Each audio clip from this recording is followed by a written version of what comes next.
ফেসবুকের জন্ম 2006 সালে, আর তার 3 বছর পরের জন্ম হচ্ছে হোয়াটসঅ্যাপে। আর 2010 সালের পর থেকে এই দুই ভাই প্রায় সমানভাবে ভারতের জনপ্রিয়। কেন এরকম শুরুটা করছি তা দেখে নিন।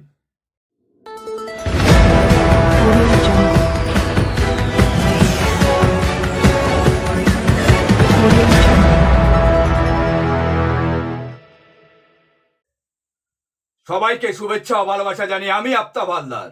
আজ শুরু করছি দেশের খবর। ফেসবুক আর হোয়াটসঅ্যাপ এই দুই ভাই কম বেশি 3 বছরে বড় ছোট। অর্থাৎ 2006 সালে জন্ম হয় ফেসবুক আর 2009 সালের জন্ম হয় হোয়াটসঅ্যাপে। তারপর থেকে 2010 সাল থেকে এই দুই ভাই ভারতে খুব জনপ্রিয় হয়ে ওঠে। সোশ্যাল মিডিয়ার জগতে এদের দুজনার জনপ্রিয় কারোর অজানা নয়। এই দুই ভাইয়ের জামানায় দেশ জুড়ে মহিলাদের উপর অপরাধের পারদ চড়ছে হু করে। খোদ স্বরাষ্ট্র মন্ত্রকের রিপোর্টেই তা ধরা পড়ছে। সোশ্যাল মিডিয়ার দৌলতে ভারতে নারী কেন্দ্রিক অপরাধ বৃদ্ধির হার প্রায় 52%। যদিও ওই সময় অন্যান্য ক্রাইম যেমন খুন, জখম, অপহরণ, ডাকাতি অনেকটাই নিয়ন্ত্রণে। স্বরাষ্ট্র মন্ত্রক থেকে জানা গেছে 2010 সালে দেশে নারী কেন্দ্রিক অপরাধের অভিযোগ জমা পড়েছিল 2,13,585টি। অর্থাৎ তারা ধর্ষণ, শ্লীলতাহানি, ইফটিজিং কিংবা অন্যান্য অপরাধের শিকার। স্বরাষ্ট্র মন্ত্রকের রিপোর্ট জানাচ্ছে যে যৌন নির্যাতনের শিকার হন 50,554 জন মহিলা। সোশ্যাল মিডিয়ায় জন্মলগ্নের সঙ্গে বর্তমান সময়ের তুলনা টানতে গিয়ে চক্ষু চড়ক গাছ হয়ে ওঠে পরিসংখ্যানবিদদের। ন্যাশনাল ক্রাইম রিপোর্ট বলছে দেশে 1 বছরে অপরাধের শিকার হওয়া মহিলাদের অভিযোগের সংখ্যা বেড়ে হয়েছে 4,45,256 জন। অর্থাৎ তাহলে কি দাঁড়াচ্ছে? 2010 সালে রিপোর্ট বলছে 2,13,585 জন, আর সেটা 2024 সালে রিপোর্ট বলছে 4,45,256 জন মহিলারা অপরাধের শিকার হয়েছিল। তার মধ্যে ধর্ষণের মামলা হয়েছে 31,516টি আর শ্লীলতাহানির মামলা হয়েছে 83,344টি। এই রিপোর্টে স্পষ্ট বোঝা যাচ্ছে মহিলা সুরক্ষাটা কতটাই কমে গিয়েছে। এখন ডিজিটাল ইন্ডিয়া নিয়ে মেতে রয়েছেন আমাদের প্রধানমন্ত্রী নরেন্দ্র মোদী। কিন্তু এই ডিজিটাল ইন্ডিয়ার খপ্পরে পড়ে মহিলাদের নিরাপত্তা যে তলান্নিতে ঠেকেছে তা নিয়ে মোদীর কোনো ভ্রুক্ষেপ নেই। বর্তমানে ভারতে ফেসবুক ব্যবহার করেন প্রায় 38 কোটি মানুষ। তার মধ্যে প্রায় 32% মহিলা। অন্যদিকে হোয়াটসঅ্যাপে চ্যাট করেন 60 কোটি মানুষ। তার মধ্যে 48% হয় মহিলা।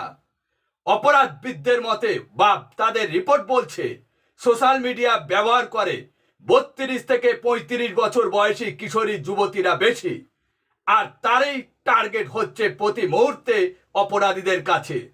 প্রেমের জালে জড়িয়ে অপরাধের বলি করা হয় তাদের। স্বরাষ্ট্র মন্ত্রকের রিপোর্টে অনুযায়ী নারী কেন্দ্রিক অপরাধের বেশিরভাগ ক্ষেত্রেই অভিযুক্তরা হচ্ছে নির্যাতিতার পূর্ব পরিচিত। আগে দেখা যেত বেশি অভিযোগ হতো পরিবার কিংবা বন্ধুদের বিরুদ্ধে, তবে ইদানিং সেই ট্রেন্ড বদলে গেছে। বেশিরভাগ ক্ষেত্রে অভিযোগকারিনীরা দাবি করেন অভিযুক্তের সঙ্গে তার সোশ্যাল মিডিয়ায় আলাপ হয়েছে কিংবা সে পুরনো বন্ধু।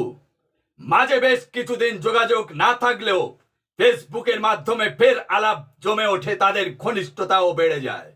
আর তার ফলে মহিলারাই অপরাধের শিকার হয়।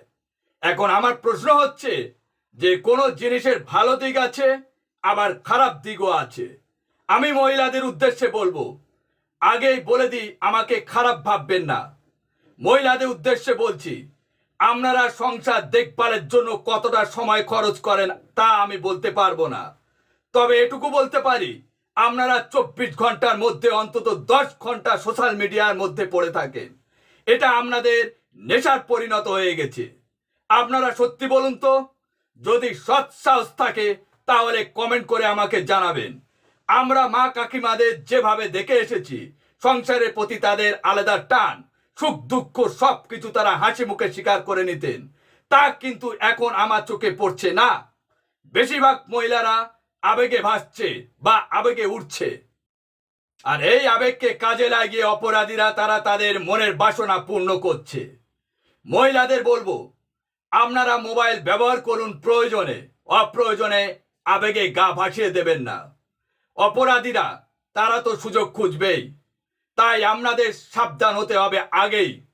আপনারা যদি সাবধান না হন, তাহলে পৃথিবীর কোনো শক্তি নেই যে এই অপরাধীদের হাত থেকে আপনাদের বাঁচাবে। সরকার অপরাধীদের জন্য কড়া আইন, কড়া নিয়ম আনলেও তা তোয়াক্কা করবে না অপরাধীরা, কারণ অপরাধ করার পর বোঝে সে কতটা অপরাধ করেছে, কিন্তু অপরাধ করার আগে সে উপলব্ধি করতে পারবে না সে কতটা জঘন্য কাজ করতে যাচ্ছে। তাই একটা কথা বলে আজ এখানে প্রতিবেদন শেষ করব, আপনারা সংসারটা মন দিয়ে করুন, যেরকম মা কাকিমারা করে এসেছেন, আর মোবাইল প্রয়োজনে ব্যবহার করুন, তাহলে ক্রাইম কিছুটা কমবে। আজ এখানে শেষ করছি। সবাই ভালো থাকবেন, সুস্থ থাকবেন। Tata, bye bye.